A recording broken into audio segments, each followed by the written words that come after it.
বড় লোকেরা বাড়িতে কুকুর পোষে, বিড়াল পোষে, আর এই মন্না আমাকে পুষে রেখেছে। গায়ে একটু মাংস লাগলে ছিঁড়ে কেটে খেয়ে নেবে। তোর গায়ে একটু মাংস লাগলেই তোর কেল্লা ফতে। যে হারে তেলের দাম বাড়ছে আর যে হারে তুই ডিম না পেড়ে শুধু খাচ্ছিস। এ মদনা, আমি মাগি না, আমি মদ্দা যে আমি ডিম পারবো আর তুই খাবি। তুই মাগি না মদ্দা ওসব কিছু আমি জানি নে। তোর গায়ে ডবল মাংস লাগলে সেদিন তোকে ছিঁড়ে কেটে কষা করে খেয়ে নেবো।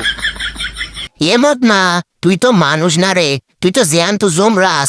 আমরা ভাবলাম তুই আমাদের বন্ধু ভাবিস, আর তুই আমাদের মেনু করে সাজিয়ে রেখেছিস।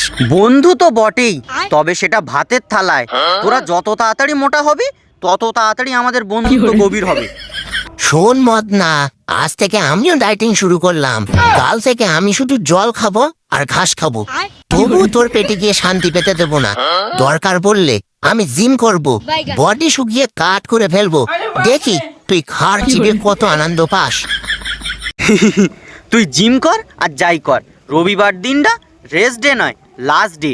এখন চল একটু বেশি করে চাল খেয়ে নে তো, মাংসটা একটু নরম হওয়া দরকার।